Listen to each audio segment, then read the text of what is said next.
The Deep End team acknowledges the traditional owners of the lands on which we work and live, pays respect to elders past, present and future, and recognises the importance of Indigenous knowledge to informing public debate.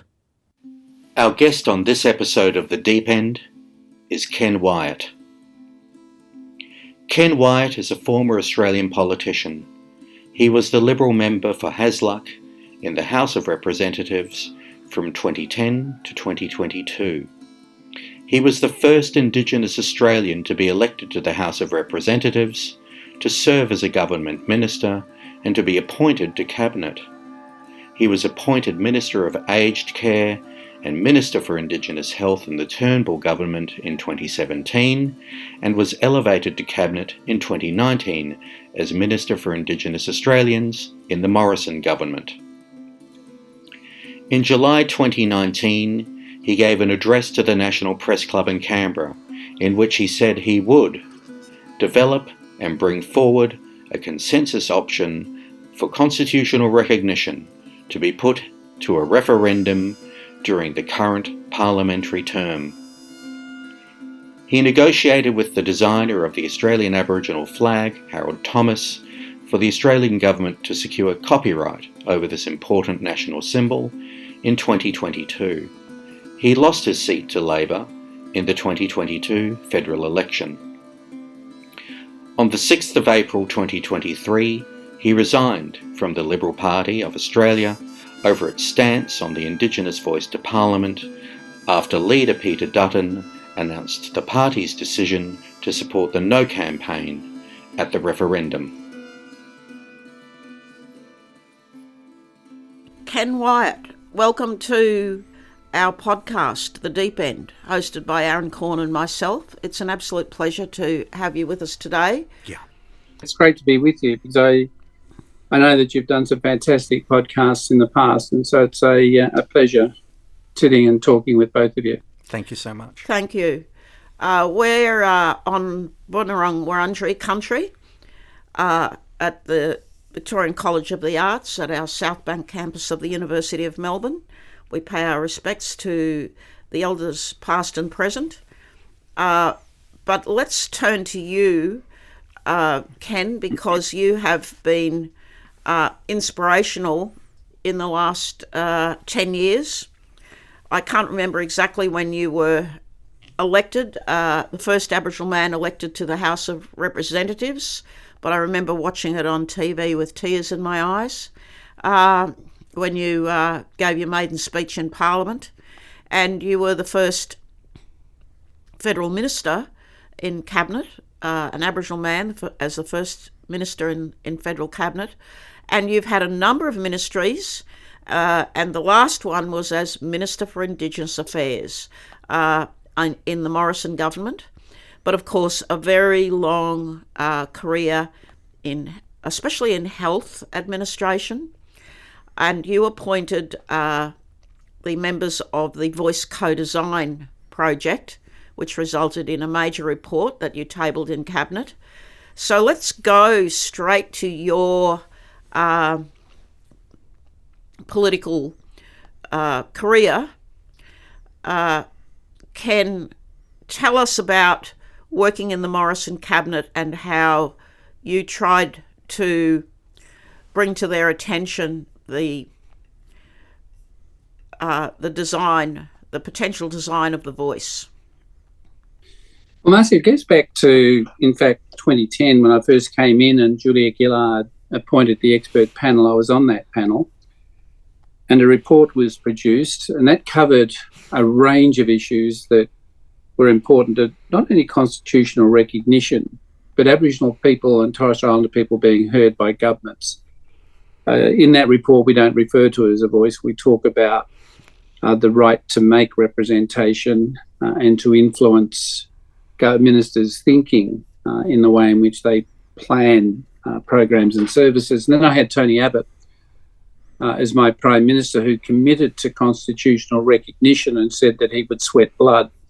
He gave me the role of co-chairing another joint select committee on the same issue. And in all of those discussions, it was about how Aboriginal people would be represented in the Constitution, but equally about how would they represent their views to government, even though the word voice wasn't used by Tony. He had an advisory body headed by, strangely enough, Warren Mundine, with a number of other key people, including Peter Shergold, just to name another.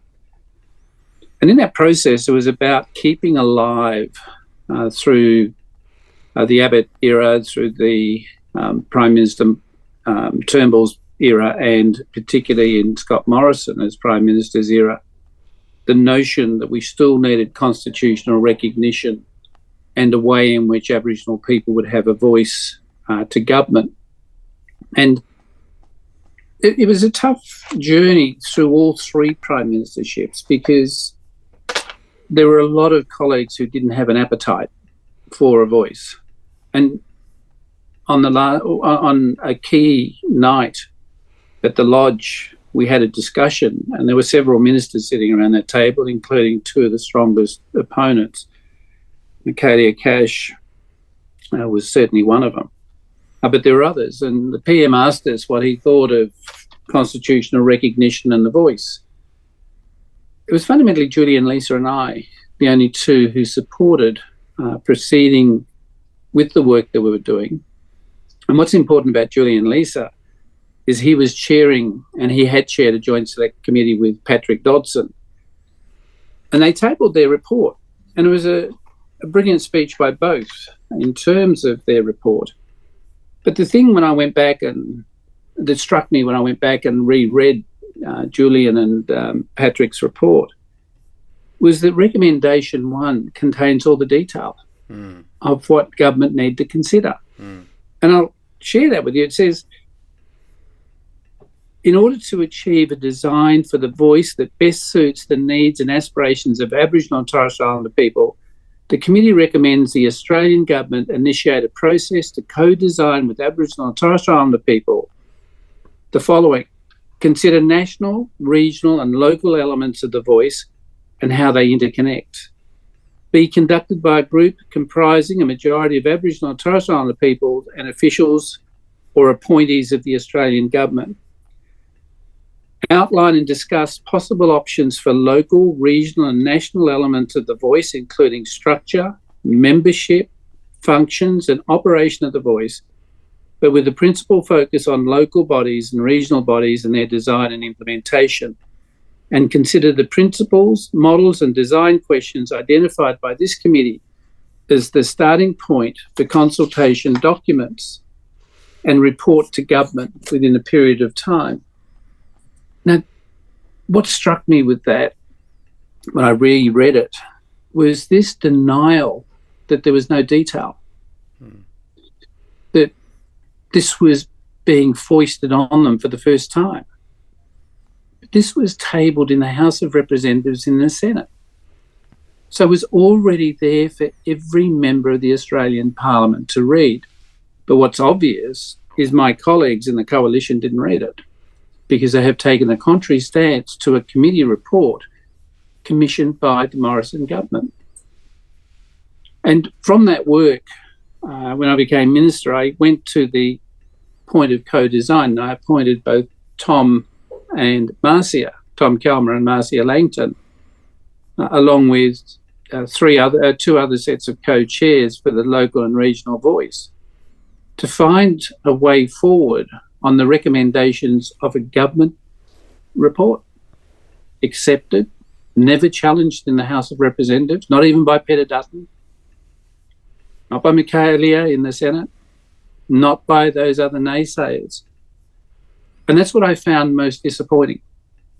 It wasn't the fact that they had rejected the report that Tom and Marcia did, but the fact that the detail of the Lisa Dodson report was very explicit in the whole intent of having an Aboriginal voice to government.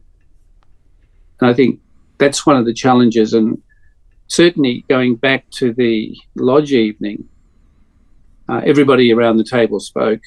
As I said, it was only Julian and I who were still advocating the path forward that was part of my charter letter.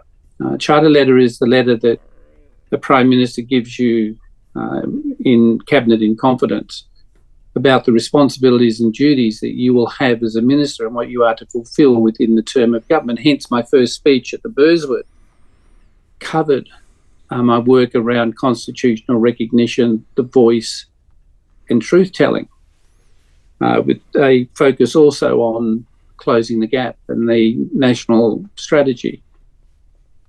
And all of that has been the bedrock of the work that I did as the minister, on top of all the other elements. But this one was a focus because historically I've been part of national committees, not the national bodies, the four major ones. I was part of ATSEC. I was an ATSEC regional chair and a councillor. But the National Aboriginal Education Committee, we went into a meeting with John Dawkins and we'd done a tremendous amount of work pushing for reforms. Certainly our legacy out of that period was the establishment of units within every Australian university. But we sat down with Minister Dawkins to ask for an overview.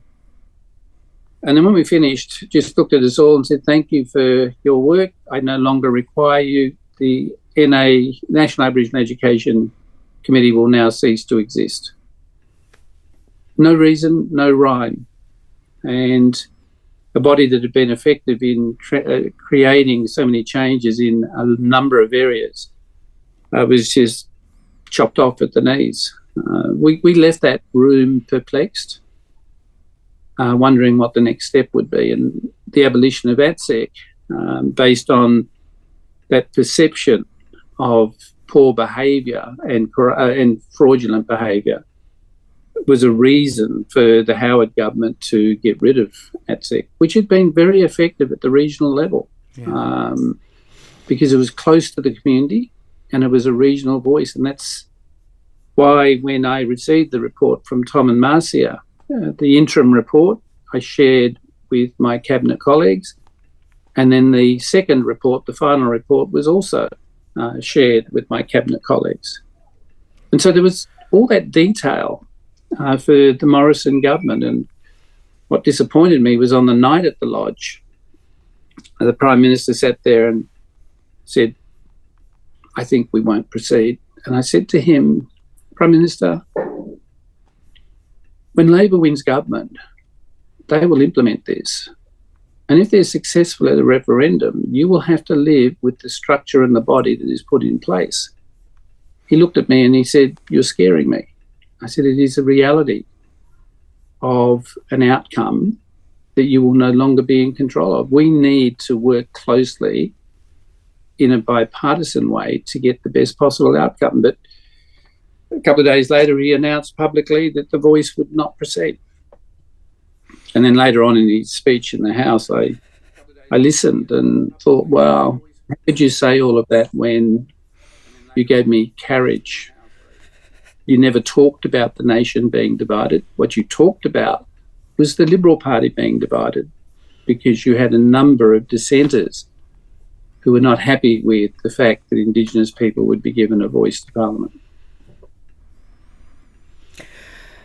So I've told people during my efforts to convince Australians to vote yes for this very constitutionally sound and safe proposition, that you took our report, our voice co-design report, which remains online, to Cabinet, and at both times Peter Dutton was a member of the Cabinet, and so when he says that there's no detail, I point out to people that in fact he was a member of that Cabinet and should have been aware of all of the detail presented to him as a Cabinet member. And that's correct, because it wasn't only Peter, it's also, I watched Dan Tehan the other night on Q&A and was extremely disappointed with his reaction, because he was part of that Cabinet as well. Michaelia Cash, who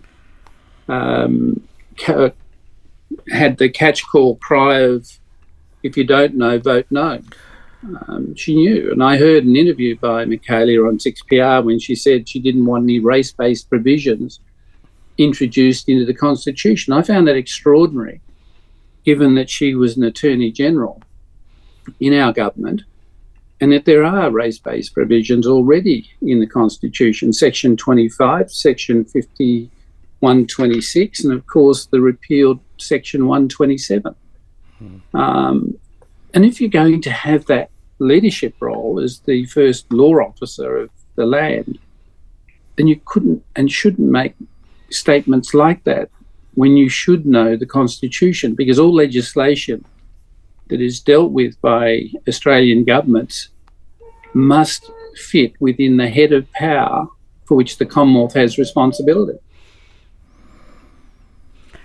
I think a lot of people are quickly coming to the conclusion, and even I understand Tom Calmer said this yesterday, that they're lying. So would you disagree with that?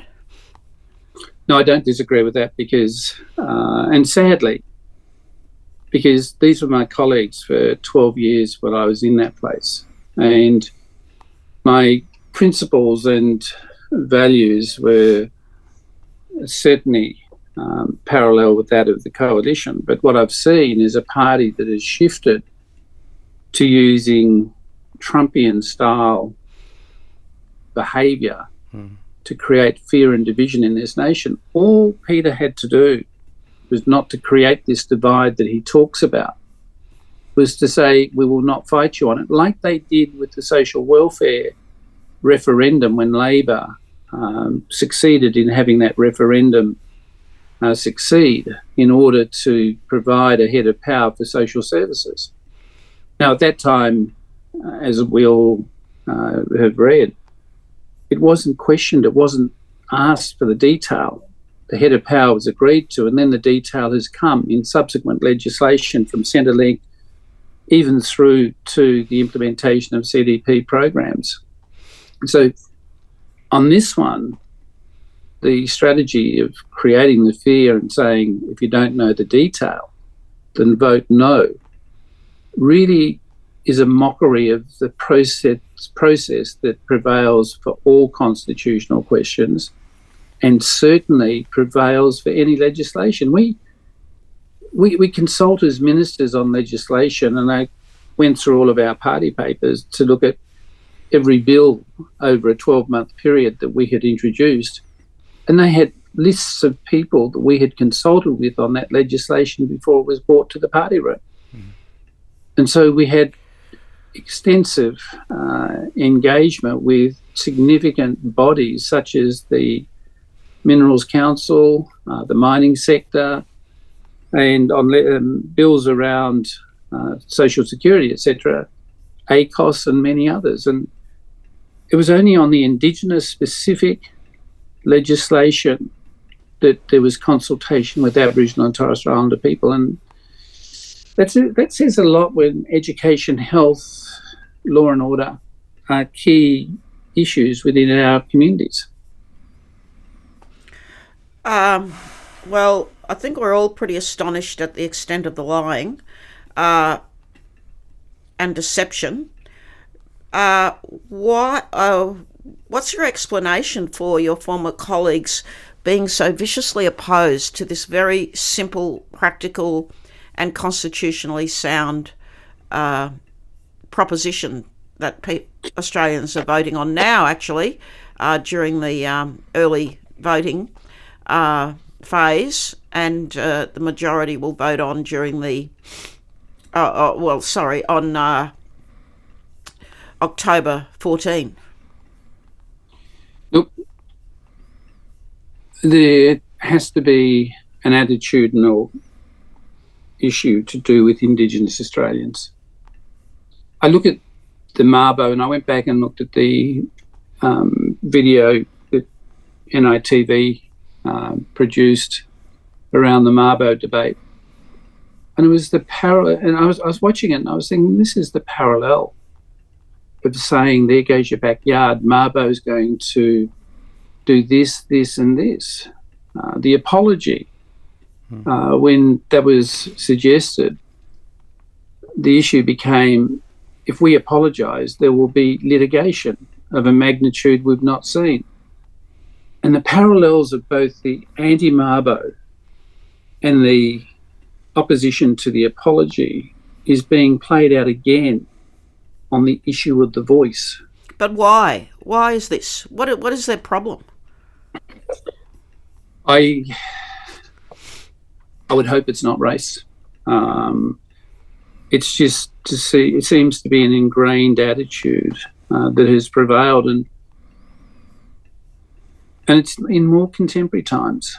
And certainly those with very strong right-wing views believe that the challenges that Aboriginal people face are of their own doing, not of the history of this nation, nor the politics, nor the colonisation process that it has occurred over the years. And it's always interesting when people say, but you're trying to make us feel guilty. It's not that. It's a recognition of the truth of this nation. These things happen. People were slaughtered. Just watch the 3 documentaries of the Frontier Wars by Rachel Perkins, whose detail in each of those 3 films is based on official records of this nation, government and settler records, on the records of individuals. And the evidence is burningly clear, like a stunning light, that this is the history of the nation.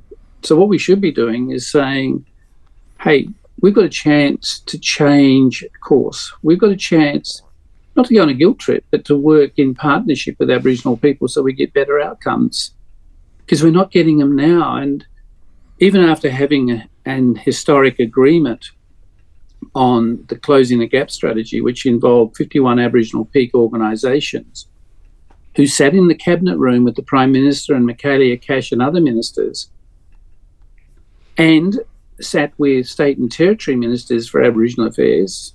And when we had the final result of the strategy, it was taken to the Commonwealth Cabinet, and then the Prime Minister then took it to the National Cabinet on a request from myself for National Cabinet to endorse, and then for National Cabinet, which are the premiers and chief ministers, to take back to their respective governments and for their cabinets to endorse it. It's a process that is embedded in the traditions of the Westminster system, and it is also an agreement negotiated by 51 peak organisations, para by para, word for word, target by target, and then endorsed by governments. But the photograph that I have of Aboriginal leadership sitting in a cabinet room with executive government is a stark contrast to what fearmongering is saying about having Aboriginal people meeting with executive government, because out of that agreement, we haven't had anarchy, we haven't had an uprising. We've had people engage in dialogue that was agreed to focus on achieving closing the gaps in the 17 targets that are there. And that went smoothly. And I don't see any issue with the voice doing exactly the same as the 51 peaks, all Aboriginal leadership sitting with ministers. So we have a precedent in this nation that I just don't comprehend as being any different to what the voice would be. And the Parliament in the third tranche will have the say on the functions and role and structure of the voice. So Parliament is the ultimate sovereign authority. So Australians lost nothing with the Native Title Act, which is the enactment of the common law in the High Court decision in Mabo number 2. Nobody's backyard was taken. Nobody's property was taken. Native title is a very fragile title. It does give people right to sit at the table, to have a say in how their land is used. Sometimes native title decisions recognise, native title in full, sometimes only partially, but no non-Indigenous person has been detrimentally affected by the Mabo decision, and no non-Indigenous person will be affected by a yes vote on the referendum. So why are they telling these lies, Ken? This is what I cannot understand. I'm at the same position as you. It perplexes me that as a minister you work through two reports. There was even a parliamentary group that comprised of people like Pauline Hanson and others who were invited to give me feedback, and we'd meet on special occasions. None of them raised an issue. I knew three people who were honest with me, came and saw me and said, I cannot support what you're putting forward. And they were quite open, and we had lengthy discussions. But Peter Dutton never did that. Michaelia Cash never did that. And that's what is interesting, because when a report like the one that you were involved in is tabled through the cabinet and executive government processes, then normally there's a flurry of activity that follows. And we'd even talked drafting legislation in order to proceed to establishing the local and regional voice, and then standing up the national voice 18 months later, so that the foundations of the voice were based on solid rock, and that the regional voices would select the Canberra people. And the lie that I don't like is Albanese's voice and a Canberra elite's voice. It's far from that. This is denigrating Aboriginal leadership at the regional level, who will make the decisions based on the criteria that have been espoused in the Langton-Kalma report. And in my travel around the country, meeting with groups, and the late Dr. Yurapingu, the same thing. It was about one size doesn't fit all, but this is one way we can communicate with government. And when the event happened at Yundamu, I met with the elders in Alice Springs, had a lengthy discussion, and one elder, a significant elder, just said, who listens to us about the community issues? How does my voice get heard by you as a minister, or by any minister? And I said, well, you've got structures in place, the Central Land Council, etc. And he said, no. How do they tell you what my voice is? And that's why I have strongly supported the voice to executive government, because what I've seen in the time, Marcia, that I was in Parliament, Aboriginal leaders who went down to meet with ministers didn't get to meet the ministers. They met advisors. All of the Aboriginal women would come back to my office when they'd been up on delegations, and I'd ask them, I'd say, so how did you go with the meeting with the minister? And they said, we never got to meet the minister. We only met with an advisor, and they'd tell me who the advisor was. And it was never the chief of staff either. It was always advisors of a lesser level. And they were frustrated because they had come to express their views on programs and services, changes to funding, and the importance of their programs being maintained, because they were impacting directly on families in terms of the legal structures, accessing services, but also receiving support in so many areas. And there's a great deal of frustration within our community because they're not listened to by ministers. And what disappoints me with David Littleprow's decision is that the regional areas of Australia have got some of the most striking levels of disadvantage. And in fact, in some locations, you'd think that we were in a fourth world country. Mm. And yet they don't engage, and yet they say they are the regional and rural voice of Australia. But when you ask Aboriginal communities, have they seen a senator or a NAT member, or in fact any federal member, they would say no. Mm. So their voice isn't being heard by federal politicians as much as is being espoused. And let me say, the 11 Indigenous members of the Australian Parliament are there to represent their constituents. They were not elected by the Aboriginal community if they're in the House of Reps. They are elected by constituents and they have an obligation to them. Senators serve in the State's House and should be making sure that state issues are at the forefront of all considerations.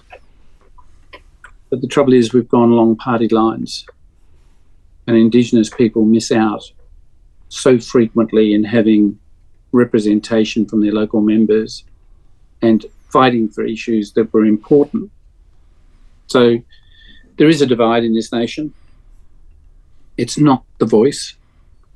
It is the practice of all the tiers of government, including local government.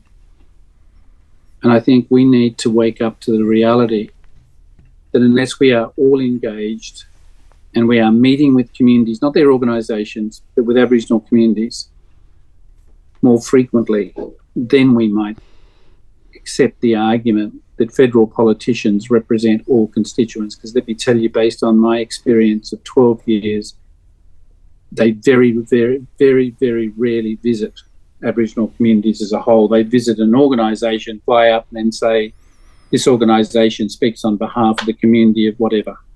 Hmm. Hmm. One thing that has emerged, and I'm, despite the horrible polls of late, slightly encouraged by, is that there are many members of the Liberal Party, like yourself, who have walked out of the party because they can't agree to be part of a party that, I don't want to put words in your mouth, but so tell us why you resigned from the party. It wasn't an easy decision because when you belong to a group of people whose values and structures are there to focus on, and I'll use Menzies' words, the forgotten families, then I saw that as an important way of influencing, bringing about change. But and the other thing was, I'd been calling on Peter Dutton to take a stance of a conscience vote to allow those members who I knew had supported some of the work that I was doing and had supported the notion of constitutional recognition and a voice, would have the freedom to cross the floor and vote for and support publicly a voice to Parliament. That wasn't raised at all. All I had was a call saying, are you aware that Peter Dutton has come out and said that he will not be supporting, nor will the coalition be supporting the voice?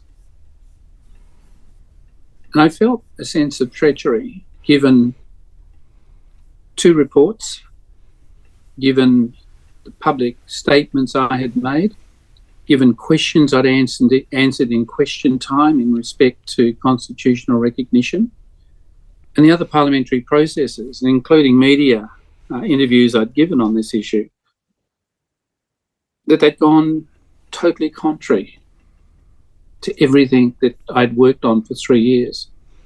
But the other more important driver was the realisation that Aboriginal people and Torres Strait Islanders weren't going to get support from a coalition government.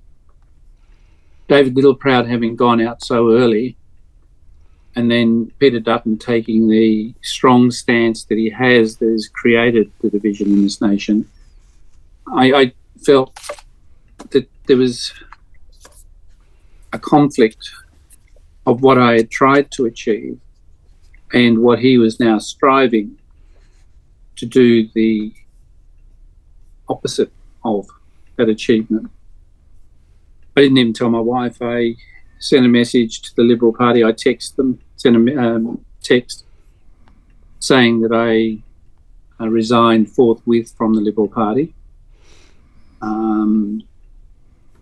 And it was interesting because I didn't hear back from them at all. No one. Wow. Really? But I heard from... No, I didn't hear from anybody. No call. Really? But it was interesting that a journalist in Canberra from the West Australian had contacted the editor of the West to tell them that I had resigned from the Liberal Party. So the editor rang me and said, there's a rumour in Canberra that you've resigned. And because I hadn't heard back, I kept the integrity of interaction intact, and I just said to Anthony, I haven't resigned from the Liberal Party because my resignation hadn't been accepted. But if that occurs, then I will ring you back and let you know. Now, 10 minutes after talking to him, I received a text message saying your resignation is accepted. Wow. But that resignation was leaked by the party to journalists in Canberra. So once it became public, once they'd responded, I then rang Anthony and said, you can now proceed with your story that I have resigned from the Liberal Party on the basis of the Voice, and hence it became public. But nobody contacted me. The next day, Josh Frydenberg rang me, who's not in Parliament, and expressed his disappointment that I had resigned, and we had a lengthy chat. Was he disappointed that you'd resigned, or the reason that you had to resign? He was disappointed that I had resigned on the basis of the work that we had collectively done over a period of time. Then I had a couple of others ring me later. But other than that, nothing from... Julian Lisa, as a shadow cabinet minister, rang me, but no other shadow. That is shocking. Ken, I don't want to ask the question. You're expecting a win or a loss. I don't want to ask that question, and I'll leave that there. But we have quite a job to do after, we as Aboriginal people will have quite a job after the referendum in ensuring that our brothers and sisters in the community are not so affected by the outcome of this referendum that they cease to have a strong relationship with government? Should the result not be favourable, then a couple of concerns I have. I heard this from a senior Aboriginal woman at a forum I was in, and I was on the panel with her, where she said, if the vote is no, then she said, my 72 years of life count for nothing. And that's how she was feeling. And I looked at her and thought, how many others are going to think the same? And how many others are going to do the walking away when we have so many challenges? Because my response will be to any media will be for all those people who voted no, but you believe that change has to happen, then I want you to step up and work with us to make sure that happens. Because if you're using the voice as the excuse for voting no, but you recognise the need to have Aboriginal people recognised in the Constitution and you agree that there are levels of disparity, then how about bringing your hands to link with ours in making a difference? Leadership doesn't give up. It's one hell of a knock, should that happen. But I am a glass half full. I'm still optimistic that there are a lot of Australians out there, Marcia, who haven't made up their minds. Yep. They're starting to see through the no campaign behaviour. And some of our people haven't been brilliant either, but some of the comments I've made on occasions at different things. And this is the protest groups that I've seen here outside an event in Perth. Those things don't help. But I'm just going to live with hope, even though the polls are saying otherwise. I'm going to live with the hope that there is a silent majority who are thinking, haven't made up their minds, and when they go to the polling booth are going to say yes. Because I've been at a couple of pre-polls and I've had people come up to me and say, I haven't made up my mind, but I'm going to vote yes. And so on that basis, I remain optimistic, but I'm also on the board of Beyond Blue. So at dinner one night, we had a discussion around what could Beyond Blue do in conjunction with Aboriginal organisations and others in the mental health, social and emotional wellbeing services to help those who have put in so much heart and soul that will need a shoulder to lean on, because they will be tired, they'll be disappointed, and they will need a friendly face that will be there. So, and that's not playing with the emotive basis, that's just a reality. And alternatively, we talked about if the result is a yes, then there are certainly people on the no side who may also need a head to lean a shoulder on. If it is a resounding no, then I have a fear that governments will take that as a reason not to be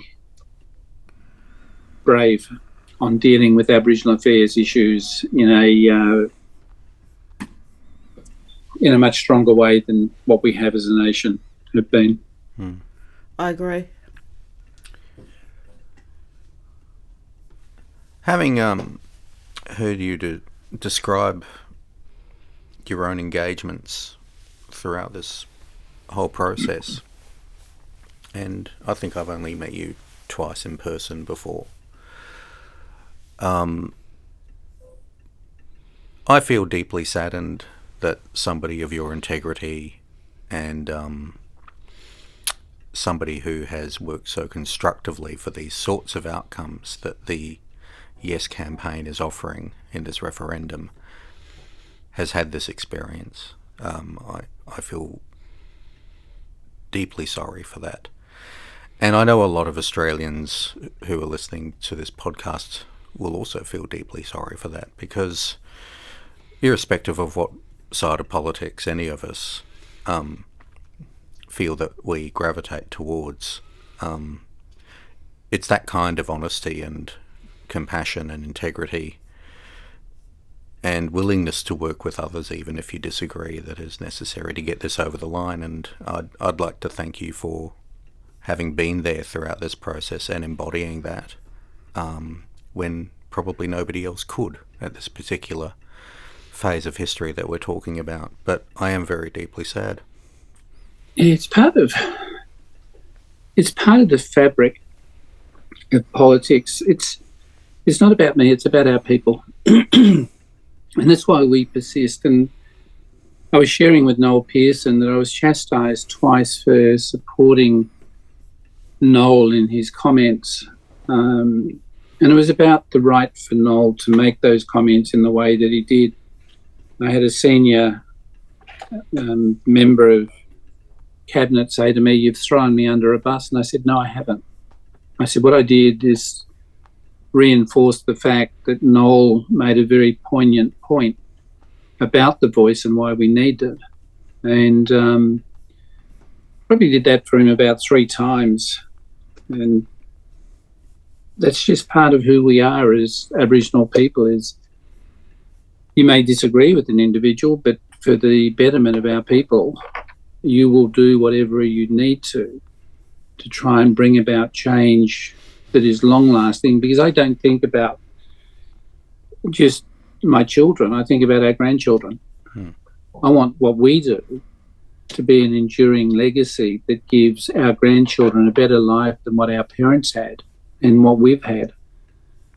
And that's the way I've always looked at whatever I've done. And where things haven't gone as I would have expected, you find other ways around it. You find different ways of dealing with and highlighting levels of disadvantage. I think the highlight for me in my time was the closing the gap of having 51 Aboriginal leaders sit with state and territory ministers and their senior officials, and then sit in that cabinet room that day with the Prime Minister and Michaelia Cash and Stuart Robert and others, have a frank discussion around what the closing the gap is. And Pat Turner was a very strong warrior in making it very clear that this was about partnership, this was about being heard, this was about supporting the work we did. And the Prime Minister agreed that the partnership element was important, and that's why 2 of them in particular talked about doing things with Aboriginal people and not to them. And that's the disappointing part about my journey in that place, was hearing those words, but then ending up where, when the decision was made, not even having a response to forewarn me that was the position they were going to both take, both David Littleproud and Peter Dutton. How will governments ever work in partnership again with us, should there ever be a Conservative government in power at the Commonwealth level again, or even at the state level? How will Indigenous people ever trust them after this referendum? I think trust will be an issue, but I think there will be individuals who will make a genuine effort to work with Indigenous leadership. But the trouble is, when you have that arrangement and you're not working with the community, then you're only hearing the voices of those leaders of organisations who have a direct influence but may not have the authority of the community to negotiate on their behalf with a particular minister or government. And that's always going to be a challenge. And I just hope that our leadership doesn't give up, that the leadership goes back to the period of pre-70s, where we came together, we supported each other, but we argued logically the basis for change and consistency and reform that led to better outcomes. Unlike the Royal Commission into Aboriginal Deaths in Custody, in which every government said they implement the recommendations, and even the Commonwealth. But if that was true, then we wouldn't be having 17 targets in the closing the gap strategy, because all of those targets are in those 5 volumes of the reports. I think there's a very great danger that we'll lose most of the leadership of your generation, my generation, from the public square. And if that happens, the job will fall to people who have very little experience and are prepared to exploit our dreadful situation for their personal gain. That is what I am most concerned about. So I hope that doesn't happen. I hope that some of the younger leadership who've not been blooded by the protest marches and the events that we experienced in our life don't lose sight of the history of, like the Peace Ride by Charlie Perkins, absolutely necessary to break open the racism in those top towns in New South Wales. Had the courage and conviction to do it. And I would hope young leaders coming through after us have the same courage and conviction and not feel and don't become complacent with governments. That's the concern I have, because we've given them, through our endeavours, incredible opportunities, and they've not had to fight those really tough fights that have happened in every sphere of Aboriginal politics, and the height of that was the Mabo decision and the subsequent negotiations around the Native Title Act, and then ultimately the WIC decision, which ended up with a lot of work around reaching a pragmatic solution without losing the gain of the court decision. I'd hate for us to leave here today without some message of hope. I observed your work during your time as minister, and I know that you tried very hard to establish the idea that there were great achievements that Aboriginal people could make if the conditions were right. So you did some great work, Ken. What do you think were your best contributions during your time as Indigenous Affairs Minister?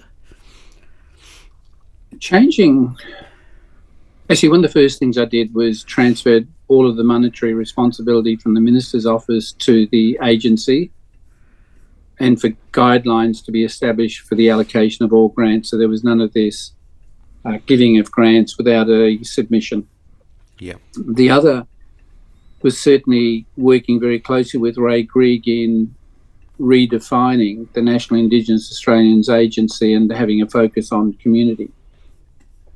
Closing the gap strategy, winning redress for those who were affected in the territories.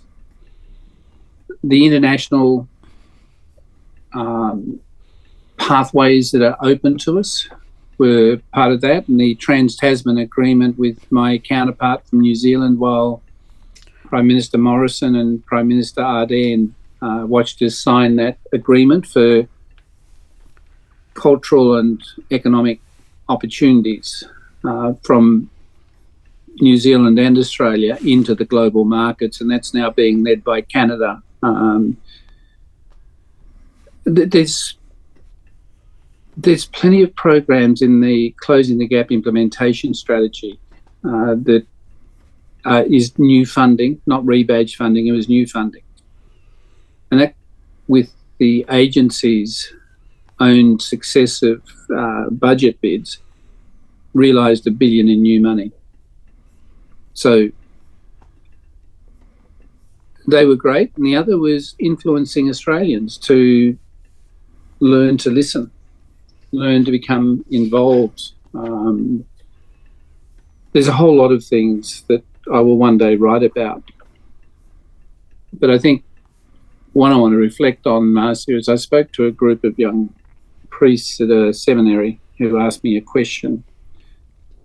What did I find challenging, and what did I find something that stood out? And when I was talking with them, I said, all of you will have your own parishes. All of you will teach about the Good Samaritan. I said, what I've found in politics, the Good Samaritan parable applies. There are members who are the Pharisees, who will walk past those who are of no interest to them. There are the Levites who, because of their faith, will look at the downtrodden and think, yeah, that's their own issue, that's their problem. I'll help them if I can, but I'd prefer not to. And then you get those members of Parliament who are the salt of the earth, are the Good Samaritans who do make a difference. And the head of the seminary just said to me, I hadn't thought of looking at politicians that way. And I said, it's about community engagement. It's about listening. It's about sitting down.